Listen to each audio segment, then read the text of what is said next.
Hi everyone. It's been a while. It's now the beginning of June, so I thought it'd be time to show you what's been going on. Here we go. I'm on top of the scaffolding.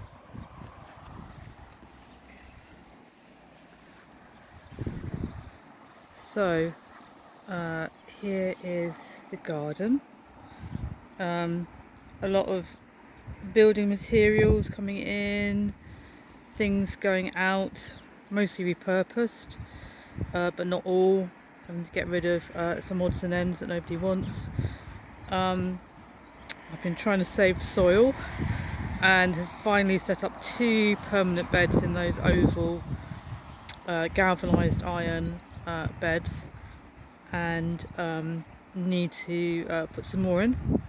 It's all looking quite cramped at the moment, but it's just a question of trying to kind of keep hold of things that might be useful, and letting go of things that aren't.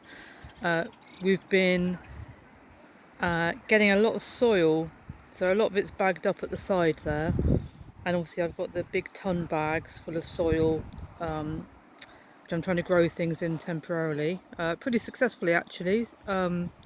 Got loads of potatoes down the bottom and onions, so that's been okay, but still I can't quite bring myself to firm up the plan of where it's all going to go. We also need to dig a soak away, which needs to come from that manhole cover covered in wood, down the garden, 5 meters away from the house. So that's the next project out here. So I'd show you the view from the top. So it's not too sunny today, but we've got a bit of a sea view, and then we've got the view down the valley towards Bishopstone. Let's go around the corner. So the scaffolding goes all 3 sides.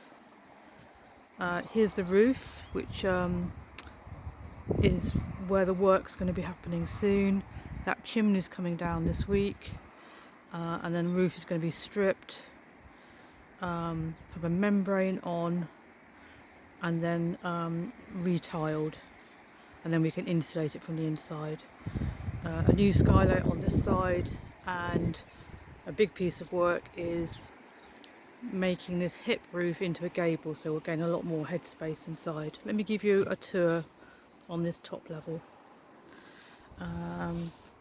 This is our little kitchen extension. We've had a second leaf put in because it was only single skin, so we've got some new block work there, so we'll obviously have to do some work on the roof. Have to build it up to get room for more insulation.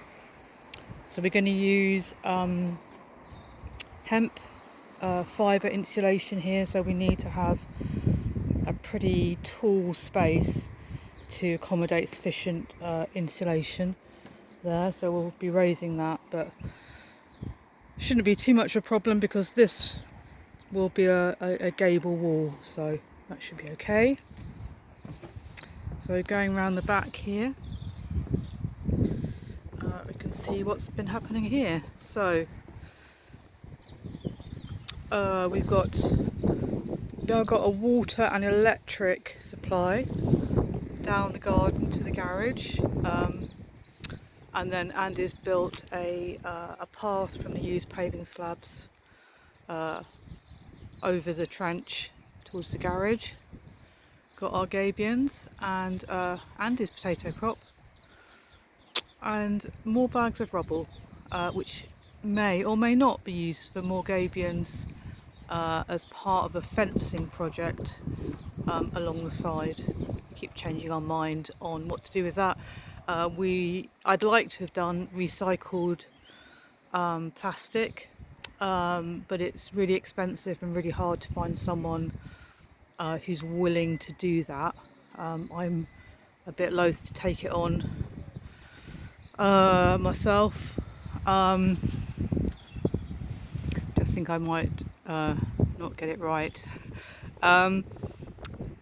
So we might do gabions with hazel hurdles on top, along the side, which might be a bit easier as a DIY project than the 6-foot recycled plastic fence. Can't quite see from here, but there's a pile of, by that pile of chalk rubble, Andy has dug a humongous hole for a pond, about 1 metre deep. And then he's going to have another pond. He's managed to get a free liner someone was chucking out, which is going to go down on that bottom terrace. So I think that's probably it for your June update.